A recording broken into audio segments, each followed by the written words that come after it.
Here we go. So, welcome everyone, Cassandra Mendez and Lauren Berglund. Whether you have a guide dog or not, or you just want to learn more about it, even if, like I, for instance, I'm not a guide dog user and I'm not planning to become one, but I still think it's very interesting to learn about it and to have that education of what a guide dog is, how people use them.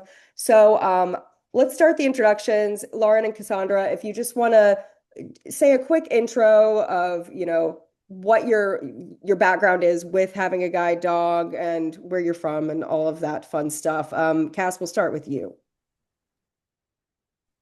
Hey, hi, I'm Cassandra Mendez. I live in Columbus, Ohio, so come to NoahCon and you'll see my city. I have been a guide dog user since 2016. I have gotten both of my guides from Guide Dogs for the Blind in California. My first guide, Romana, was a female yellow lab, and she retired in 2024. Wow, I'm like losing track of time. I can't believe it's been that long since Romana retired. But I just got my second guide, a black lab male named Anaheim, and he's at my feet. And I think the noise suppression is good enough that you won't hear him playing with his toys, but you might. Awesome. And Lauren? Yeah, so hi everybody. My name is Lauren Berglund.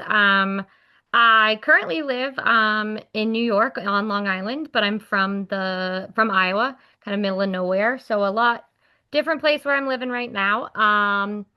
I got my first guide in 2015 between my high school senior graduation and starting college. Um, Both of my dogs have been female black Labrador retrievers from the Guide Dog Foundation, which is out here in Smithtown, New York. This is actually my current dog, Sammy. Believe it or not, she's 8.5. The gray is hiding. I know.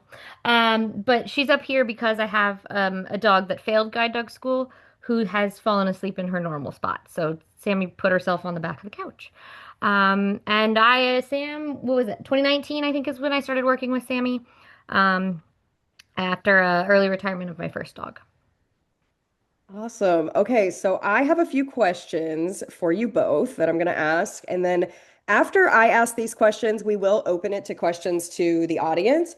So as I'm asking these questions, if you think of anything, go ahead and write them in the chat. I'll be keeping an eye on the chat.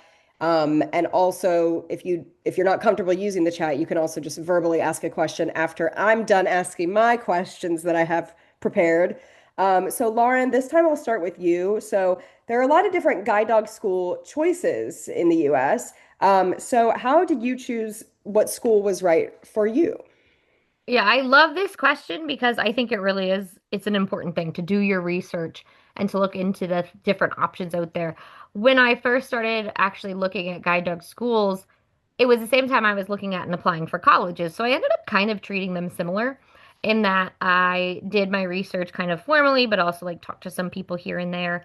Um, Part of why I ended up at Guide Dog Foundation was the smaller class sizes.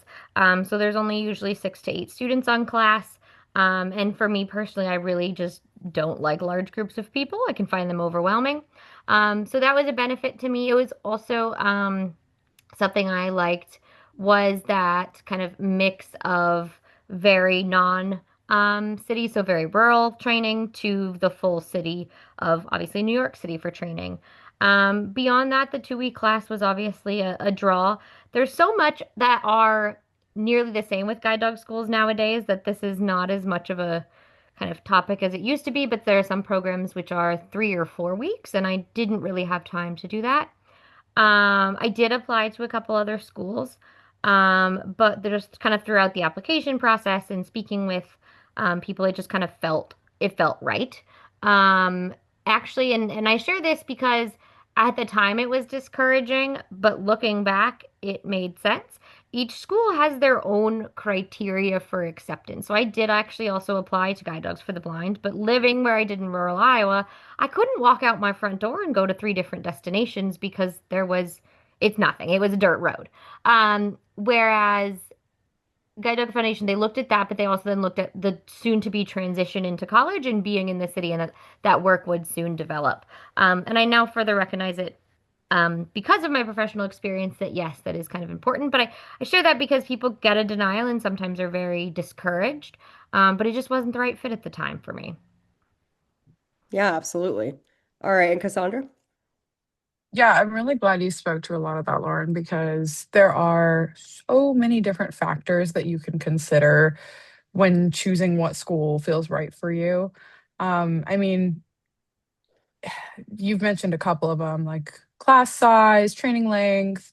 There's also different philosophies that schools use for training dogs. A lot of them use positive reinforcement, but which is like rewarding your dog when they do something good as opposed to negative punishment, which is, you know, trying to correct behavior that you don't want.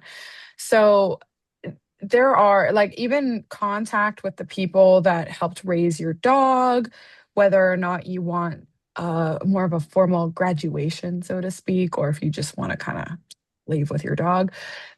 I think that there's a school that meets a lot of people's needs, and in-home training is another big one too. The one I As failed for to mention, I apologize. You might have been about to say this, but the like financial support after the fact, because that is a big difference between. that, yeah. So as for how I decided to choose, it was actually sort of a whim. I went to the American Council for the Blind conference because I got a scholarship when I was in between high school and college. And that's when I met guide dog users for the first time. And I realized, like, oh, even though I have a lot of vision considerably for being in the blind community, I didn't realize, like, oh, that could apply to me too. Like that's really cool. So I talked with a lot of guide dog handlers and I asked them about their experiences and pros and cons and where they went and got their dogs. And I applied to just the two biggest ones, the most popular ones that I knew of, Guide Dogs for the Blind, and then across the country over in New Jersey, Seeing Eye.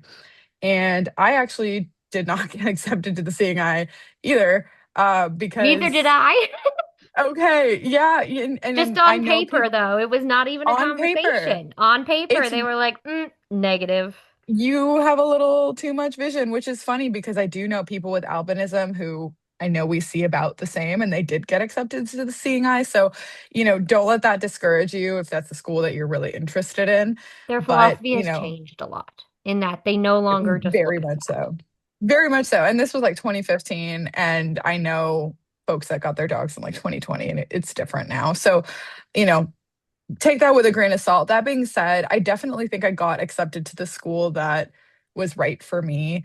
I really love a lot about GDB, and Guide Dogs for the Blind does provide veterinary financial support, like Lauren just mentioned, which is honestly probably my number one reason for applying there. So yeah, I mean, Yeah. there's a lot of research that you could or couldn't do. I mean, I didn't, but it worked out for the best.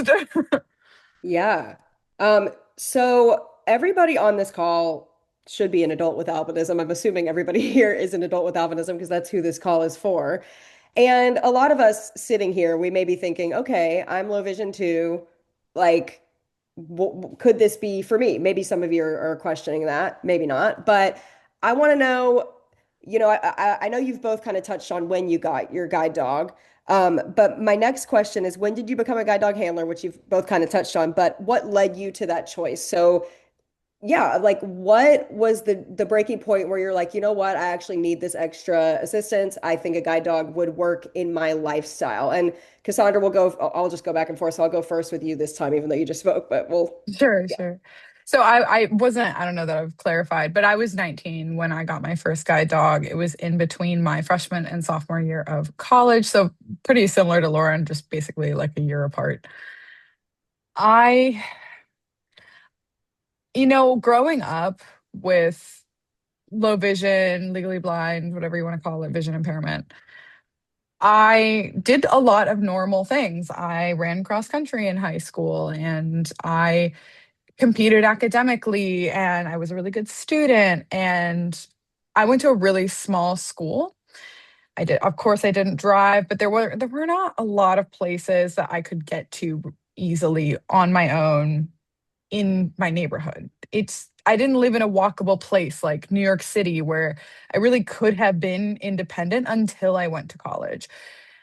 So when I started, I went to Ohio State, literally one of the largest universities that you could possibly go to. I was really excited for this change. I loved city environments. I loved that energy. And it was very quickly that I realized that I have a lot of independent traveling skills. I have a lot of orientation and mobility, which is, if you don't know, how to know your place in space and navigate around safely, even when you might have a vision or otherwise other impairment. But it was like my first month or two into undergrad that I I remember walking around, and I used a cane on and off that first year because it was just such a big campus and there were so many people. But I like almost hurt myself. Like I walked outside of my dorm and there were these really tiny thin yellow ropes that were trying to rope off the grass to keep people off of it, and I didn't see them, and I like tripped over it, and it was kind of embarrassing. And I was like, wow. I remember walking from a football game not too long after that incident with my cane. And I thought to myself, like, well, gee, no wonder people have guide dogs. Like, this is taking forever. I wanted to move quickly and confidently in a really large environment. And I just didn't have that. So it was kind of around Labor Day, very quickly into my first semester, that I was like, I'm going to apply. I think that I should do this. I think this is going to be really good for my independence because I was already out there moving every single day. And I figured that even, even after college, I'm an active person. I would want to continue being out there and independent. And, my reasons for continuing being a guide dog handler have evolved as I've evolved, but that was kind of the initial breaking point. Awesome. Lauren? Yeah, and I'm just thinking about those little things that they sometimes use, like when they spit a cane wouldn't have caught that either. So that's just one of those things that, like, there are certain things the dogs can do and the way you travel with the dog that just that cane can't quite do it. There's drawbacks to both, don't get me wrong, but it's sometimes things like that. So for me, I being from a small town, um, I also have a very significant like brain mapping ability where I walk something once and I've got it, unless they move things. So I really didn't use a cane outside of O&M instruction, which I started in middle school, and then outside of O&M instruction, I really just used it in unfamiliar environments. So I can kind of specifically remember we went to the mall, which is a couple hours away, but that was what we did for someone's birthday party in middle school, like late middle school. And I was terrified of escalators. And I was like, "Oh God, that's not happening." And I realized I held up the group, or I was the one that didn't want to needed to go find an elevator. So that's kind of when I was like, maybe I should use the cane. And so I used it in unfamiliar environments. Then I did have some more vision loss, but also then my high school was under construction my entire senior year, and like significant construction. So as someone who knew my way around by just kind of where I'm at in space, by not needing to necessarily see things, that became a safety hazard. So then I was using my cane most of the time come senior year of high school. Um, and at that point, I'd kind of just all of those more frustrating things of, dang it, there's every crack in the sidewalk, or I really despise wet floor signs. Those random things that are kind of just like more cumbersome with the cane. I also just kind of had talked to people about the movement of a guide dog and how that is different and more fluid, and just kind of that whole ease of it. I also walked fast enough back then that I would break canes, um, which again, my own end would be like, maybe you should try a dog. So it was one of those things where there was kind of a lot that went into it.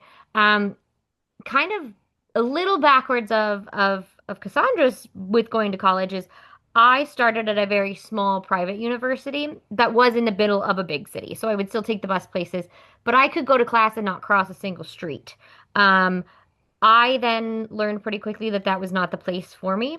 And because I had Sheba by my side, I made the switch to a large state university, Iowa State University, where high school Lauren wouldn't have imagined taking the bus multiple times a day to do anything. Whereas then that became my daily life. I was taking the bus, I was walking a significant difference distance.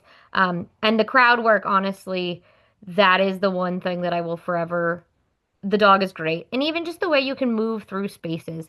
Your cane's hitting things, finding things. The dog is much more fluid. And even the way the public perceives it. I've had people explain to me how parents will literally yank their child out from in front of you as you're walking with the cane. Whereas it's a much different experience. So there was also, yeah, that confidence boost from the dog. Then I was able to, now I'm just like, yeah, we can do whatever. As a cane user, totally relate to the kids being yanked. Or like Um, airports, like suitcase, like all of that stuff. yeah. Like you didn't even necessarily quite realize until after. Absolutely. I'm seeing some of your comments in the chat. We will get to those, so keep them coming. We will get to them after. Lauren, I know you just spoke, but I'll go back to you this time. So you've already kind of touched a little bit on this too, but what are some of the best and hardest parts, good and bad? Give us some of the good and bad about overall being a guide dog handler. Yeah, so my favorite thing when I talk about this is that it's not all sunshine and rainbows, is what I like to say, because it's not. There is quite literal poop involved. Sammy pooped in the mall last week. It was my fault. Don't get me wrong. It was. I was cold, and so I was kind of rushing her through her relieving break because she'd already pooped twice that day. But she said, "You know what, lady? Nah." And I didn't trust her. I was being frustrated. This is one of those drawbacks, there is more time involved. I wanted to go inside. It was cold. She was sniffing. I thought she was just sniffing for fun. I was wrong. So I ate those consequences. And I think one of the biggest kind of, when I think drawbacks, is it's a living, breathing being. Things are going to go wrong. They're going to get sick. They're going to stink sometimes. But beyond that is they do need that care and support. On the flip side, that made significant positives in my mental health. I had something that required me to get up in the morning and get out of bed and do things. I had to get up to go to class because I had to get up to take the dog out. Um, and so for me, even those kind of quote unquote cumbersome sides of it were benefits. Really, the only time that I was like, dang it, it's kind of annoying to have to deal with the dog was like on a football Saturday that you started at 9 a.m. or even sooner, and then you'd go out after the game. And I'm like, I can't. I need to go home and let out the dog and then kind of come back out. Because there are environments where you just don't take dogs. The bars being one of them, in my opinion, just because they're sticky too. But beyond that, for me, the positives is really just that fluid travel. So that just you're getting from point A to point B without getting stuck on every little thing. Because that's what your dog is made to do. And that's where that O&M comes into play because you're not getting your environmental impact. Um, some of the best things that I love is just their ability to find things, whether it's stairs, escalators, elevators, trash cans. Sheba could find you Starbucks anywhere. I think she used her sniffer because you could be in a mall and say find coffee, and we found coffee. I tell instructors that, and they're like, that's not normal. And I was like, I don't care. She also never took me to the men's bathroom. She always took me to the female bathroom. And these aren't even formal training things. It was just, I chat to myself. And so I would say, okay, we're going to the bathroom. And she caught on pretty quick, which is cool. They do teach you how to teach them things. So Sammy finds our mailbox for when we walk home because that was an easier target than our driveway. But for me, really, it's that ability to just kind of move through spaces and crowds and not be so worried and feel like I'm just wandering. Beyond that, I gotta admit, the worst part is just that they don't live forever. Uh, like your cane, yes, it stinks when you break your favorite cane. But yeah, I just wish the other side wouldn't have to happen, but unfortunately it does. It's part of it. And I Yeah. mean, honestly, just the commitment. It's a lot, especially for young adults and even older adults. So it's something to definitely consider. Yeah. Absolutely. Cassandra. Yeah, you definitely hit on a lot of it. I would say I'm going to start with the downsides because then I want to end on a positive And on a high note. Yes. note. I think the besides everything that Lauren mentioned, I think the worst part is the discrimination. It's so exhausting to try and get a ride share, and for someone who largely depends on rideshare in a city where there's not a lot of reliable transportation. And I do take the bus sometimes. I took it home today, but there aren't a lot of convenient routes, and the bus stops are usually far away and not around sidewalks sometimes. And it's a car dependent place that I live in. And so getting a ride share and getting denied a ride share because you have a guide dog, which of course is illegal, it happens far too often. And I think as a handler for almost 10 years, I think it's gotten worse. Um, Thank you. I Someone told me I it got better, and I said, no, it has I not. Worse. don't agree. I think it's gotten a lot I think it's gotten a worse. lot worse. And I don't know if it's the Uber pet thing, and so I people just, think I don't that's know. part of it, but even you know what? I told I already told this story to Casey, but I got denied a Lyft pet a couple weeks ago. It was actually so insane. I will book Uber and Lyft pets because I used to not, and it's just my time is valuable and my mental health is valuable, and I don't want to get stranded out in the rain. In theory, you shouldn't have to, of course, your legal rights are protected, but I just got tired of reporting drivers. So I got a Lyft pet so I could go home from work, and the driver told me that my dog had to ride in the trunk. And I was like, this is a Lyft pet. What do you mean? It's like astounding. And I've had to fight legal battles. Within the first year of getting my first dog, I had to be in a litigation with a landlady who didn't want me to sublet and then tried to charge me an undue penalty of $1,000 to have my guide dog, which is legally protected. So it's 20 years old and having to fight legal battles. So it's not for everyone. It's not for the faint of heart. But dogs don't live forever, dogs don't work forever. And sometimes, I mean, Lauren can probably speak to this more, but sometimes dogs don't work even as long as you hope that they will. So it's tough. It is tough. It's challenging. When your dog gets sick, the world stops, right? So in a sense, I'm not comparing it to motherhood, but it's so involved, and your guide dog is with you so much of the time that it really sort of does feel a little bit like having a I child. mean, you do use a diaper bag for I your guide. do use a diaper bag so that I can So, Wait, carry so all do of mine I. and his stuff. It's the It best has and so it's many hands pockets. free. Yes. I don't have enough amazing. hands. I simply don't. But that being said, it's like kind of magical. Like having a bond of this kind with an animal. Like I wasn't really a dog person before getting a guide dog. I don't even love everybody else's dogs.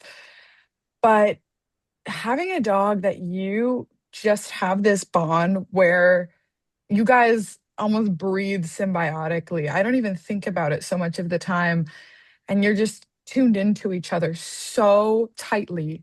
Your dog can anticipate your needs. It's really just a shock, and it happens all the time. And with my new baby boy, we've been together for 6 7 months, so it's pretty new, but I still feel that. I still feel, even early on into a new partnership, the symbiotic relationship that you can have with a guide dog is truly unreal. I think also I'm a fast walker.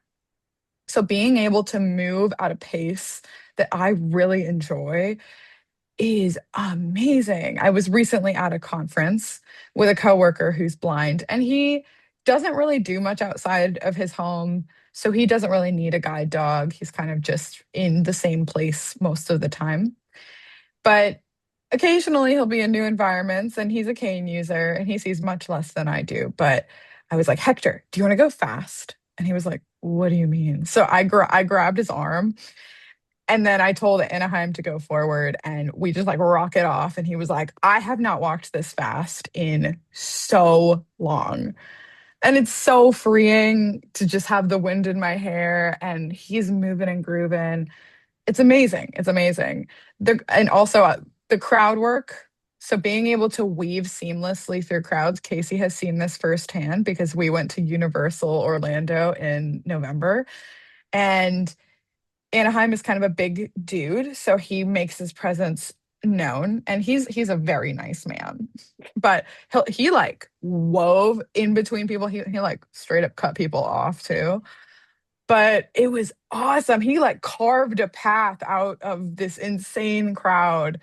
And then, yeah, being able to find stuff. I recently realized just exactly what you were saying, Lauren. It's not really something I trained, but the other week I was in the airport, and because I'm chattering to myself too, because you're always giving your dog commands, I have ended up conditioning him to some. And I was saying to myself, I need to find a bathroom. I need to find a bathroom. Like I really had to go. And he yanks me to the left, and I'm like, where are we going? And pulls me right into the women's bathroom. And I was like, ow. That's similar to how I figured out it was a thing too. She was just like, "Here you go," and I'm like, "Oh, what the?" Boom. So really, just Because I guess some talking yourself people, comes in although handy. your dogs are geniuses, some people don't realize that you are always giving the guide commands. So the guide dog does Yeah. not know when to cross the street. The handler has to know when to cross the street. I know this Mhm. is maybe common knowledge for some people, but some people don't know this. And I grew up when I was a younger person, I grew up thinking, oh, the guide dog knows when to cross, and the guide dog, no, they don't. The handler has to do it all. But then they start learning and they start figuring it out And sometimes. that's a really good point. People think that Mhm. the dog is just gonna know where to go, but no, you have to direct that dog. I kind of like to describe it as like you're the GPS telling the car where to go. Um, and then you need to be able to problem solve. If like, today this curb is closed, or maybe your dog just won't cross the street and you have no idea why. What are you gonna do instead? Um, so that's where that O&M really comes into play because they're great, but Mhm. they're not magicians. Yes. I have one more Even though it feels question for like you it. too. Yeah. One last question from me, and then we'll open it up to everyone else. And I do see the chat as well. My last question, who did I start with this time?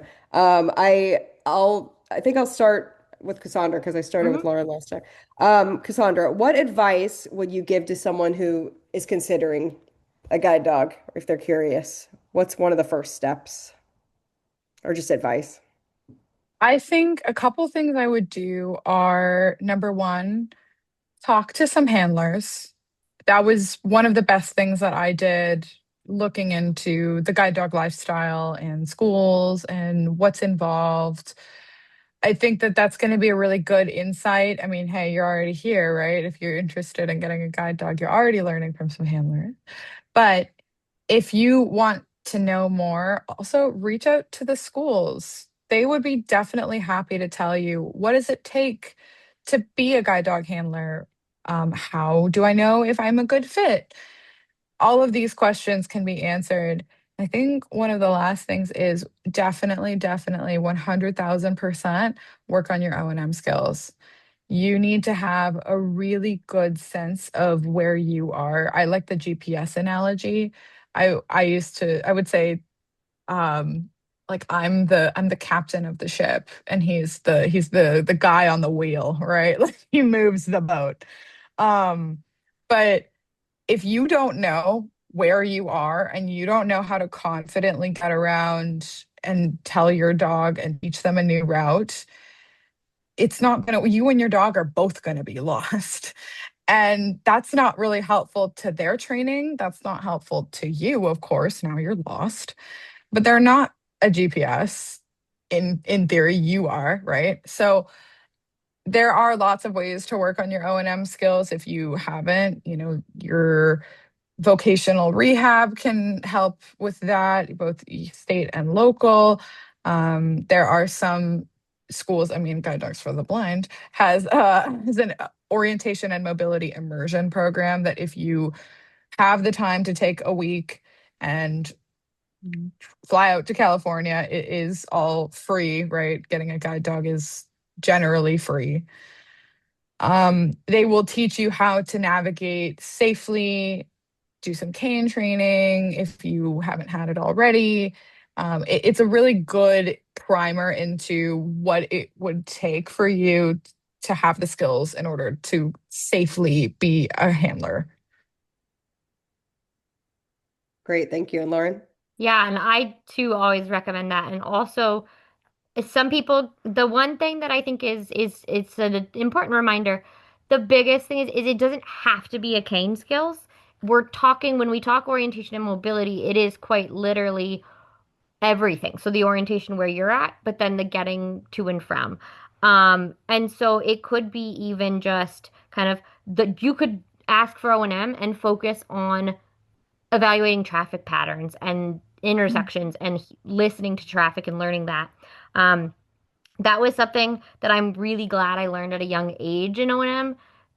As my vision and light sensitivity has gotten a lot worse, half the time my eyeballs aren't even open, which I guess is a nice dog benefit. Don't even need my eyeballs when I'm navigating. Um, and so the GDP program is great.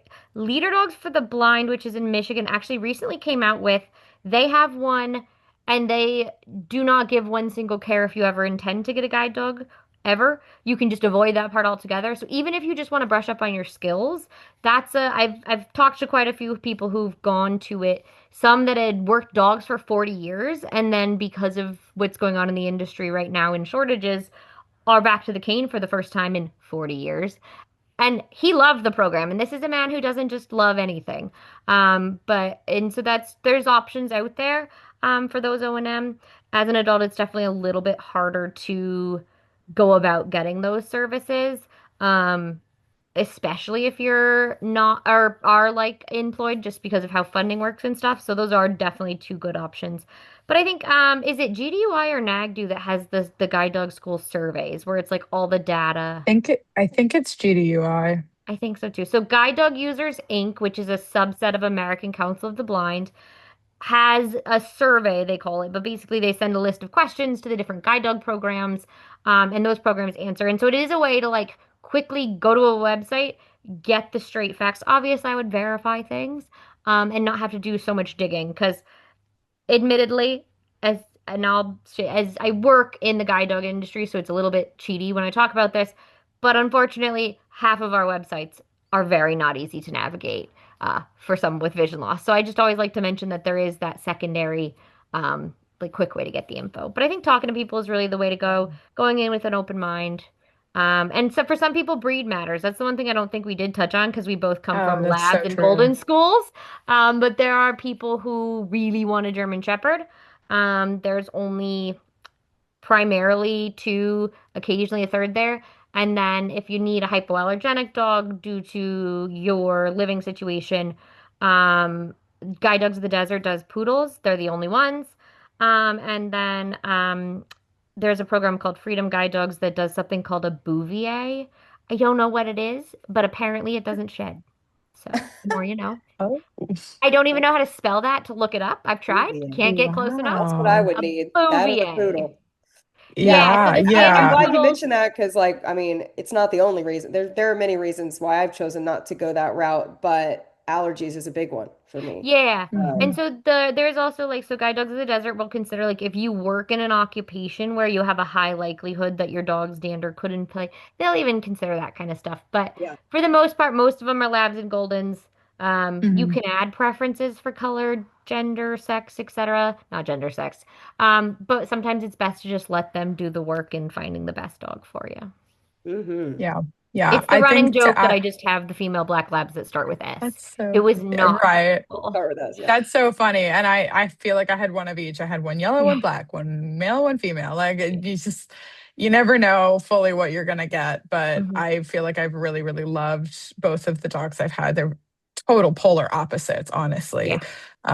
But it's been really lovely. About that GDUI survey, actually, Mhm. I believe that if you're looking for it, it's available through ACB's website. It's kind of Oh, a okay. slog to get through, Okay.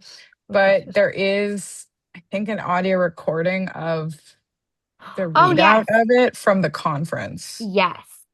Oh God, you'll hear my voice. But yes, there is there is definitely that's a great point. Yeah, that is another thing you can do is look at the schools that do post their conference stuff is the National Association of Guide Dog Users similarly ha Sammy's falling between the couch and the cushion. Okay. Like literally you good down there? So that's just something to kind of keep in mind is sometimes you can find that info those places as well. Um, that Yeah. recording. That's a good point. Awesome. Okay, well, thank you. I'm so excited to get into some of these questions. We have two people in the chat who are currently waiting for their guide dog Oh in the yeah, process. So that's that's really exciting. exciting. So the first one, Ator, said, "I am now in the process of being matched with a guide dog. I had my first session. I find it quite challenging. There's a lot to remember and to learn how to Yeah. handle, but I'm confident. I'm nearly 70 and have been independent for most of my life, but now I need a different help. How long does it take to learn all the handling?" Ooh, so that is one thing we didn't talk about is just the sometimes stress and frustration on a personal level because of all of the things you have to learn. I didn't think I could feel so dumb just trying to go through a darn door.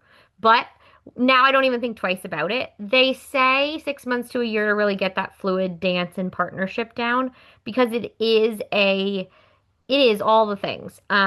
Even now, what, 10 plus years in, I will say one thing, like say left, but give the hand and body Oh, signals yeah. for right. Yep. I Thankfully, did the that dog the other really day. cares more about the hand and body signals. But looking back, if you had told me in the originally, you got to move your foot back to make a turn, my brain, no. Um, Now it's not even a thought in my brain. It just happens. That takes time, but that doesn't mean I still don't think to myself, huh. And people, you might develop a habit here and there that needs a little correcting. And that's the other thing with schools is they should offer that follow-up support. But if you've had any, the other thing that was a little harder for me was I'd never had an indoor pet dog. So some of those like kind of nitpicky things of like, you mean it's normal that my dog can reverse sneeze? Scared the hell Right. out of me the Yeah. first time I heard it because I didn't know that was a thing. I thought my dog was dying. So there are those types of things that kind of just come up over time. Cassandra, you want Yeah. to add anything to that too? Yeah, it's a process. It's a Yeah. process. Be gentle with yourself. Yes. I think that, at this point, I'm a quick study. I'm a good student, if you will. So I know things down. That doesn't mean that I don't give the hand and body gesture Yeah. for right when I mean left. Because I literally did that so All recently the and I was time. like, oh, you knew what I meant. Thanks. My bad. Whoops. Which But goes to the communication between the two of dog and human when exactly. we think about it. Yeah. I joke that, when I got my first guide, I was 19 and stupid. And like I say that jokingly and lovingly just because there were just a lot of maturity things that I think were challenging to learn, but it was also just challenging to juggle so much for me at a relatively young age.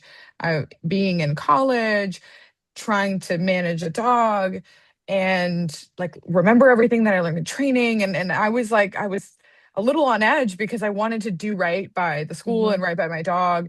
And it was hard. But I think that definitely reaching out when you need support, let your school know that if you're struggling with something or if you have questions, that's what their support centers are there for. Mhm. They are really, really fantastic resources. I've definitely bugged my support center like a solid bit. Mhm. And yeah, follow-up support is really, really big. I think, if you need repetition, ask for repetition. Don't be afraid to ask for what you need, especially in a training setting.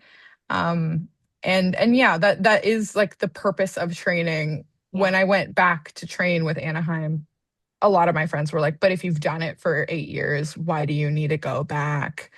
And it's like, it's been 8 years.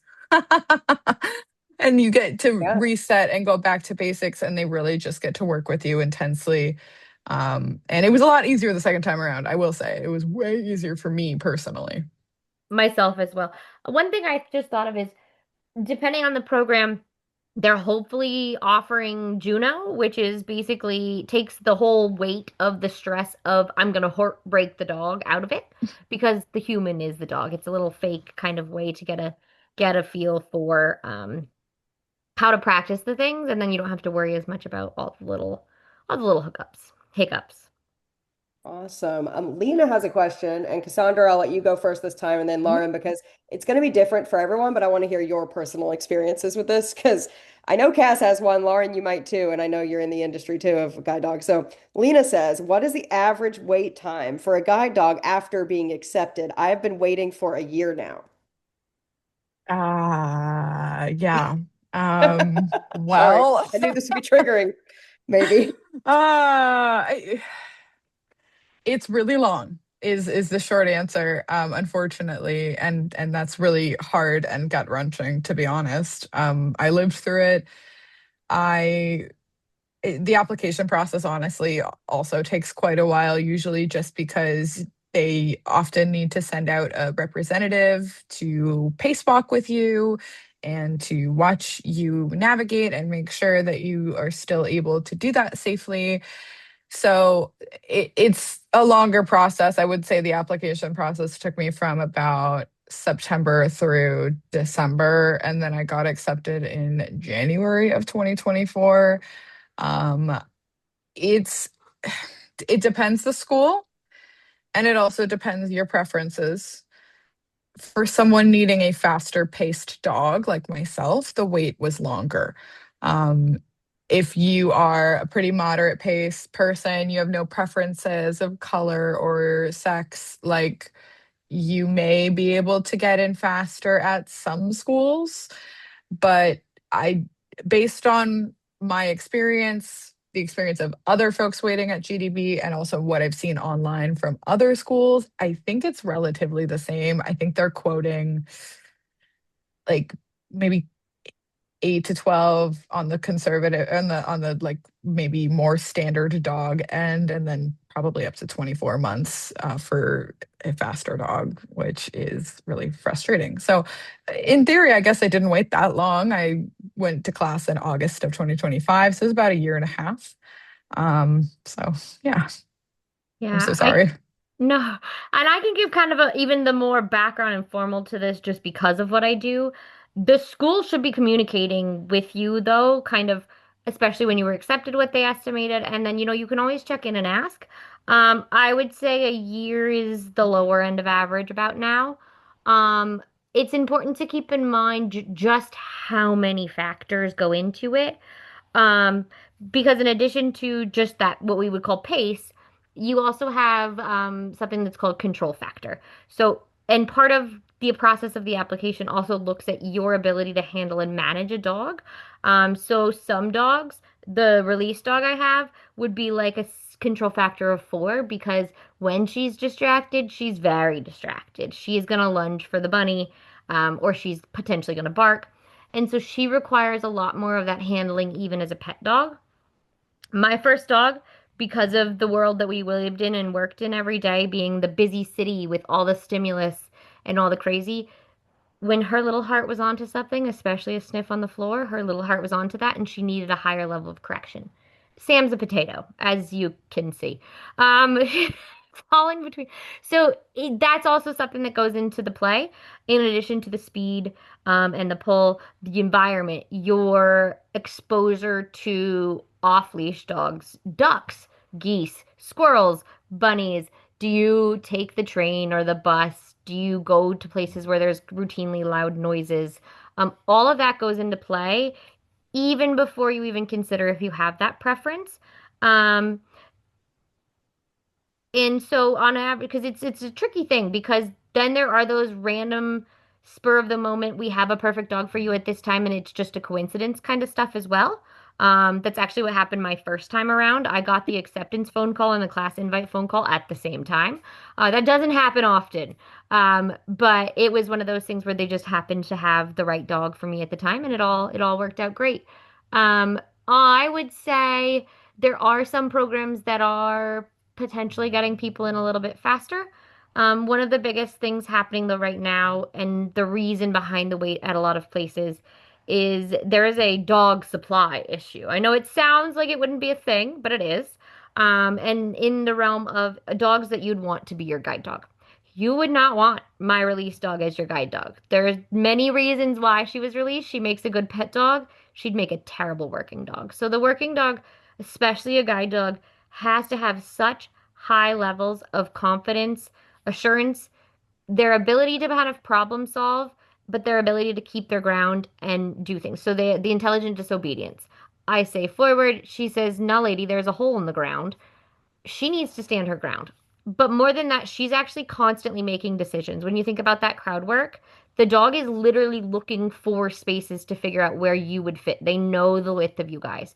Um, So there's a lot that goes into it, and not even to mention they need to be healthy and behaviorally sound and all the things. And so as some after effects in the bigger picture industry wise is just kind of there is a shortage of puppy raisers. So the people that give the dog the foundation to do the thing. And those are the ones that do all the socialization and the obedience and the house manners. And so when there's not a robust number of those people available, you have to be ethical in the amount of dogs you breed that then can turn into. So it's a whole roundabout thing. And kind of across the industry thing right now that dogs just aren't quite as rough and tumbly as they used to be, um, when it Yeah, comes to no, that's yeah, those are really good points. I was yeah. thinking of I would something no you longer be said. shocked if someone told me 3 years too that they've been weeding three. It's really Oh, unfortunate. I goodness. hope it's Yeah. never the case. But I would say on average, a little under a year is probably the best. Except for those random spur of the moment things. If you need a poodle or something though, you're looking at Long time. multiple years. Long So time. if you think Yeah. you'll ever go for it, We Casey, you should start the process. Oh gosh, I need to get ready to have one in 10 years. Yeah. Right. Um, we have time for a couple more questions and we have some more. Be putting them in the chat if you have any more. This isn't a question, but Nisha shared, I recently got my guide dog from Pilot Dogs. Congratulations. Yeah. Sean asked, and I'm not sure if either, I'm sure one of you or both of you know this answer maybe. Are there any programs that not only train the dogs to be guide dogs, but also train them to be protection type dogs as Hmm. well? It's a great question and not allowed. So, no. And the reason behind it is because that is the opposite personality of a working dog. It is also so dogs cannot have any history of aggressive behaviors or concerns to meet standards for public access. Especially with air travel, you actually have to state that you know of no issues. So from a legal realm, it's just the general no, they can't. But from a larger concept of it, those protection dogs are super high trained. However, it is a different kind of altogether dog. Those dogs tend to be pretty amped. Not to mention that that's just not kind of the realm you're giving. The amount of time we spend as handlers reassuring people that no, my dog's not going to bite you. No, my dog is not going to da da da. Because unfortunately, there are dogs that do because they're not legitimately able to be a service animal. The other realm of that is, and I am honest with people because this question I used to get a lot, especially when I was alone in college. I don't know what she would do. If we were in an instance and something went wrong, I have no idea. And that's what an instructor will tell you because deep down they're still a dog. You're still their person. But there is not somewhere that will ethically combine the two. It can at least be the look of protection, though, even if they would Yeah, never I ever have a be friend who aggressive. works a It does shepherd. Yeah. it does kind of Yeah, give that look of like, my yeah, dog is with me. At least the Right. feeling of some protection, I right? would yeah. say No, both of my absolutely. dogs had that vibe. Ramona because she had RBF, and Anaheim's just because he's large in size. Yeah, But truly, yeah, no, I I don't think I would ever be allowed anywhere if I had a reactive dog. Also, because your dog is going to be exposed to so many things, mhm. you don't want them to be reactive because they need to do their jobs. And ultimately, their number one priority is to keep you safe. And if they can't do that safely because they are reactive, then it's not going to work out for your safety as well. But yeah, I mean, these dogs are supposed to be like the cream of the crop dogs. Like being a guide dog is the Olympic hardest athlete. job. Yeah, it's Yeah, the it's the hardest job a dog can have. They hardest have to dog be job. physically and mentally just incredibly elite, and they have And to be ignore nice. all the dog things. Yeah. Yeah. Yeah. And I Um, think I, one I just you had mentioned now I'm gonna lose it now. Oh, what did you say? oh, about them being like looking the part. Oh, no, it was I don't something know. about okay, nope, totally lost it. I don't If it remember. comes back, Okay, we'll feel see. free. Probably not.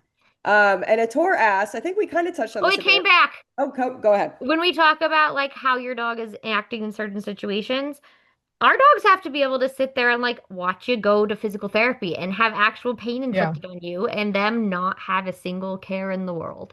And so Right. that's I'm one of literally those taking things my that guide to acupuncture tomorrow. And like I've he's got a been there chiropractor. before. Yeah, Yeah, I'm like, literally. what do you think is happening to me right now? Or I hate the dentist, and so I get very stressed, but she has to be able to just chill and let it Hmm. happen. Yeah. Yeah. That's a good point. Tor said, how expensive is it to have a guide dog? Hmm. Gets more and more expensive every day. That's real. Well, I can give you the formal school answer. We say on average around, let's say 2000 a year. It could be less, it could be more. Depending on where you live, you're not going to walk out of the vet clinic ever for under 100 bucks. When I lived in the Midwest, I could walk out of there under 30 bucks. No, not anymore. Yearly vaccines can range anywhere from 3 to $700. Not to mention preventatives. And this is where it really goes into looking at what the schools offer and how some offer different things. Some cover preventatives, some cover your vet care, like for even lifetime of the dog. And then, I mean, you want to feed a decent food, but you don't have to feed the fanciest food. I would say on average, one, $200 a month or so. It really depends. Sammy's on a special food right now that is $100 every 3 weeks. And so it's one of those things where just it's a little different for everybody. So Yeah, definitely. And things super come up. I mean, that's one thing I really do like about rainy day GDB is fund. that seriously, like Romana was retired and got super sick and had to spend 3 days at MedVet. And the fact that GDB was able to help me cover that, which was thousands of dollars, was massive and incredible Which that that's something that they could do. But and I have to not tote them every for school that. They're has the that. only program that does retired dogs. Yeah, it's really lovely. Really And great. even now, my parents are taking care of Romana. She's 11 and a half and still vibing. But they, they occasionally pay some vet bills, but occasionally then they'll expense stuff to guide dogs, and that's actually really lovely. But yeah, I mean, not just vet bills, but also like dog, Bones. bones. My Anaheim goes through Bennett bones Oh like my a God. water. It You is, gotta get those multi-packs when they go on sale. You save I 40%. know. And they Well, sometimes even have the large. the large is the size because I tried giant because he's a big guy. He didn't like those, of Oh. course. Boo. But he's a big toy guy, so of course, I like he loves to have a toy in his mouth for security, and so of course I want to buy him all the toys because it makes him feel good. Because if you had a child, right? I mean, you might have had a child. You want them to be happy, and you want to gift them stuff because you love them. So it's about as much as you put into it, but there is sort of a minimum threshold of cost. But it's Yeah. expensive to have a dog. So that's another good reason if you are Mhm. thinking about schools or considering if a dog is right for you, definitely consider the financial impact. You mentioned Um, toys, and it reminded me of the one misconception. When they're not working, they do get to just kind of do their things within yeah. reason, obviously. But yes, we've got buckets of toys around here, and that's Oh, many. enrichment to me. We're giving them that kind of you're I paying into their think piggy bank. in this room, there are probably like 4 or 5 toys just scattered around. We have time for one more, and I see Q, your hand is raised. I think you're muted though. There you go. Well, I guess just the question is, how do you treat the dog differently than what you would a pet? Like, are you able to play with it, or just treat? I guess that's what I'm trying to say. Like, what's the difference between how you treat a guide dog and how you treat a pet? Yeah, that's a good question. Mhm. I think that's very handler specific. Mhm. Truly, when it gets down to the nitty gritty, personally, at home, I still have rules, right? Like I have my own rules different than other handlers might have their rules. Like I don't want my dogs on my furniture. It's just not something that I want in my house. Like whatever, but they've got their cushions, they've got their spaces. So it's sort of like it is sort of like parenting, right? Not every parent is going to parent the same way. When it comes to, harness on, meaning like they're working, right? It's interesting because of course other people shouldn't be interacting with your dog or talking to your dog or making intense eye contact or trying to touch your dog, right? Their primary goal is focusing on you. So, when my dog is working, we have a professional relationship, sure, but that doesn't mean there's no love involved, right? Hmm. So, when he does something really awesome, like I'm going to love on him. Party And time. other people love seeing that. They really love seeing that you love your working dog because sometimes people have misconceptions about working dogs and the ethics of that. That's not something we're necessarily here to debate. Obviously, you guys should probably know where we stand on that. But it's important for you to love your dog, but you can't be too much of a pushover. You still have to be in charge and have enough authority that they will respect you and still desire to keep you safe and not walk all over you. And also depends like the personality of the dog Hmm. too. I had to be a little bit more forceful with Romana, partially because I was younger, but partially because she was really headstrong. Anaheim, you give him a look and he'll like lay down. He's a pleaser. So it there's a lot of factors involved, but it's your personality, your dog's personality. There is just there's a level of authority that still needs to be maintained, but yeah, it varies. I think, and coming from the school background, I see what happens when people treat them like a pet dog. And Mm. so there are the things that there are reasons behind, and the school should explain it to you and all of that. But one of the things I don't know that we totally touched on yet is the family friend interactions and dynamics, Mm-hmm. especially when you're at home. Having to tell your parents not to do something to your dog is it's a weird place to be sometimes. Even when I have people come over, if my dog jumps on you, please completely ignore her because the second you do anything to it, except the jump on her, we've now rewarded that and we have to backtrack it. So it's one of those things where absolutely everybody has their own standards. Mine are if it's not affecting her work, you can do what you want. If I walked into a mattress store or a doctor's office with a couch and she said, I'm sitting on this couch, she'd lose her couch privileges. The biggest thing really is when we talk about it is just that is the only reason they're allowed to go into public is because they have the high level of the behavior that is so high. And the way they're not perfect. They can lose skills. And so it's important to maintain that certain level of whatever it might be just for the like safety and security, longevity of the partnership too. The biggest Mhm. thing that I think I like to mention when we talk about pet versus not is food. I They was should just thinking not about be food. getting anything from other people. Oh, One for your bond, which the occasional time I'll like if someone wants to give Sam like the end of their baby carrot, fine, whatever. But if she starts soliciting for the snacks, we're done. But the amount of dogs that are treated like pet dogs and become so obese that then it's like not safe for them to continue working is heartbreaking. And part of that is because most people are used to pet dogs, and we want Olympic athlete physique for their longevity and safety and working. I mean, so those are kind of those bigger things, is just that there is still some structure. It doesn't mean there's not fun. And then they still get the special treats here and there, but like I explained to someone, instead of the whole ice cream cone, how about they just have a little lick here and there, as long as it doesn't upset their bellies, obviously. Absolutely. Oh Hey, my gosh. I have a Oh, question. okay. Mhm. So I don't know, for me, it's kind of embarrassing when people look at you when you're traveling with your guide dog, because I still have some vision, so I can tell when someone's looking at me. So how do you deal with when people are looking at you and your guide dog? So I think we didn't really touch public perception because it is different. Working with a dog versus working with a cane. And in the realm of the social interaction burden, kind of like that burden of advocacy in access situations, but there is no longer any quick trips into a store. You will answer the same question 20 times a day. My favorite analogy is I was very, very, very sick with the flu in college.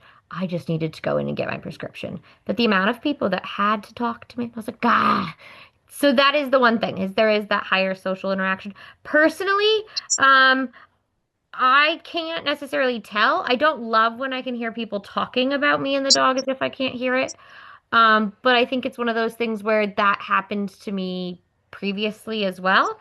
Um, and I don't mind if someone makes a nice comment to their friend about the cute dog or what have it. It's just one of those things that it takes some time, and I have to remind myself that I deserve to take up the space and to be here and be present. And if that bothers people, that's their problem, not mine. Yeah, Yeah, Cass, anything to add? getting used to public perception was actually probably the most challenging adjustment for me when I got my first dog.